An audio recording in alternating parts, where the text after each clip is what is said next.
20th session of Congress, he talked far more about Ukraine and with much greater passion than about any other topic. If that sounds strange for an American president in a speech that's supposed to be about America, it didn't seem weird at all within the context of last night. Biden delivered exactly the speech his audience wanted to hear. Virtually every lawmaker in the room last night from both parties arrived wearing some version of the Ukrainian flag. House Minority Leader Kevin McCarthy came with both a Ukrainian-themed pocket square and a Ukrainian flag lapel pin. That's about as Ukrainian as you can get. Even the president of Ukraine doesn't do that very often.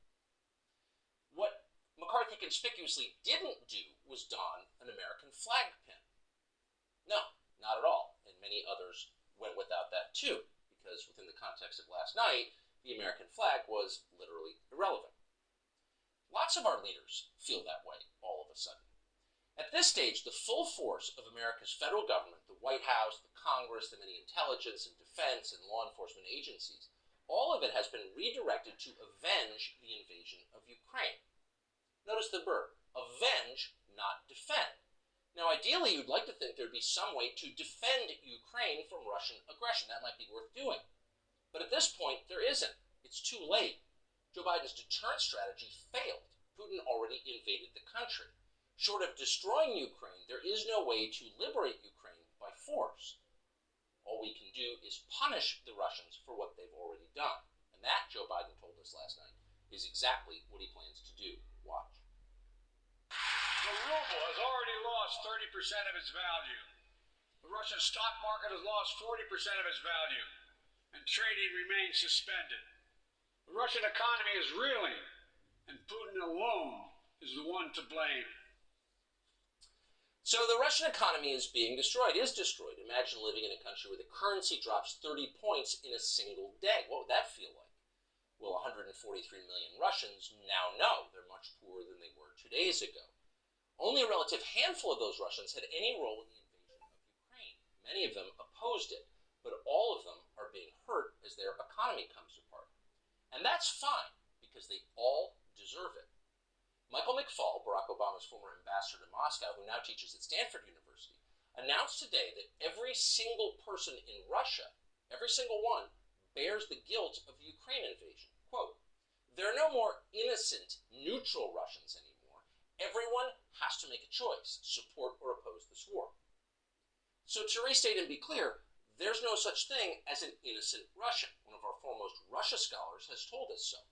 Putin may have given the orders to invade Ukraine, but 6-year-old girls in St. Petersburg should pay the price for it because they deserve it.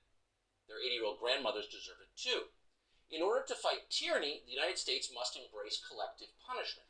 Hurt the children to bring justice. These are our values, because Vladimir Putin is a moral monster.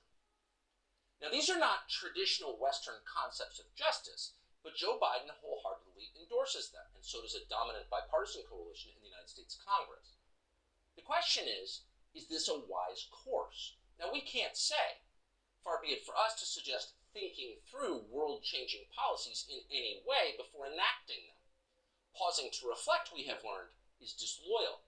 Adult moral calculations are treason. Thinking about your own country is a crime. Act now or be denounced. So we're going to withhold judgment on all of this. But we did notice one question that Joe Biden failed to answer last night or even address, and that is, what's the point of all of this? Putin is bad. No one in America is going to argue with that. But will destroying the entire Russian economy make Putin less bad? Will it force Russian troops to withdraw from Ukraine? And if it will, how exactly will that work, and how long will it take? Or is the plan bigger than that? Is the idea that we can force Vladimir Putin from office entirely? Okay, will that work? And if it does work, what happens to Russia after Vladimir Putin leaves? Would the next Russian president be an improvement over Putin? Or would Russia descend into barbarous chaos like Iraq, Syria, and Afghanistan did once we overthrew their governments? Now, you may not care what happens to Russia, but you have to wonder, what would become of Russia's enormous nuclear stockpile under those circumstances? Take a moment and think. Are there potentially ways that thousands of unsecured Russian nukes might pose a long-term threat to the United States? Something to think about, not that anyone is. The immediate goal, again, the bipartisan goal, is to turn Russia into a pariah state. Now, again, the question isn't whether Vladimir Putin deserves that. It's more than a moral question. The question is, how will that work out for us and for the world? American citizens have a right to ask that question. Start with history. How has that worked with Iran and North Korea? Now that those countries are cut off from the fraternity of civilized nations, are they more or less predictable? Are they more or less dangerous to the United States? Could it be possible that some of these steps, in the end, turn out to be counterproductive to our interests? That's something to consider. Keep in mind the people, the very people who are proposing all of this, are the very same people who defunded our police departments and destroyed our schools and tore down the Teddy Roosevelt statue in New York City. They're the ones who armed the Taliban. They're the ones who devalued the US dollar. They're the ones who brought human slavery back to Libya. They're very good at wrecking things. It's what they do. They planned the Iraq War, and they never apologized for it. So we might want to make sure they don't wreck anything else ever again, especially this country. But once again, Joe Biden didn't address any of that last night. He was too deep in his World War II fantasies with himself playing FDR. For all of his moral outrage against Russia, well-deserved though it may be, Biden made no mention of China's role in the invasion of Ukraine, and that's weird. More than any other country on Earth, China made this invasion possible. China is Russia's most important ally in this war against Ukraine. So you've got to ask yourself, as long as everyone's culpable who was involved, why aren't we tanking China's currency? Why aren't we banning Chinese planes from American airspace? Why aren't we confiscating the yachts of Chinese oligarchs? Biden never told us. Maybe someone will ask him. But with that, Biden was off to other topics, but not the topics you would expect. Biden never mentioned the word equity a single time last night. We checked the transcript. That's very strange. Equity was supposed to be the central focus of his entire administration. That was just 13 months ago. He told us that, and we still have the tape. We need to open the promise of America to every American. And that means we need to make the issue of racial equity not just an issue for any one department of government. It has to be the business of the whole of government. Well, that is a very abrupt change. And again, it's worth marking these changes because no one seems to notice them. In the space of 1 year, equity went from, quote, the business of the whole government to something the president doesn't even mention in a State of the Union address. What's that about?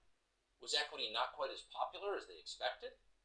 And there were a number of moments like that in last night's speech, moments that left you scratching your head. At one point, Joe Biden said we needed to fund police departments, the ones that his party defunded. And then, in case you hadn't had enough beers by that point, Joe Biden said we must secure the border. Now, why is Joe Biden saying this? Far be it for us to suggest they were terrifying internal polls suggesting he has to say those things.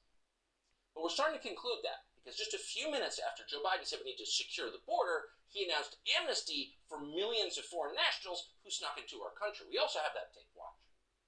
Provide a pathway to citizenship for dreamers, those with temporary status, farm workers, essential workers. Revise our laws so businesses have workers they need and families don't wait decades to reunite. It's not only the right thing to do, it's economically smart thing to do. Yeah, it's the economically smart thing to do.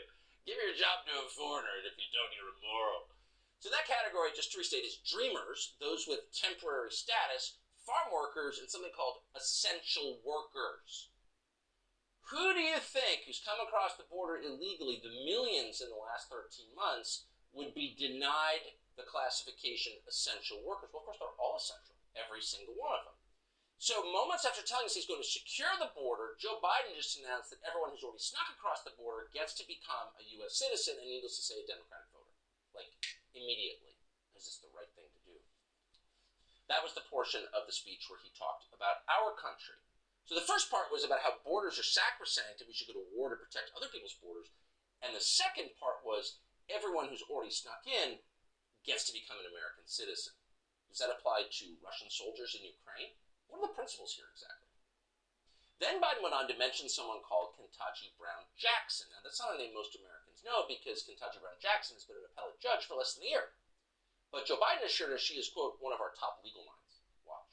We all know one of the most serious constitutional responsibility a president has is nominating someone to serve on the United States Supreme Court.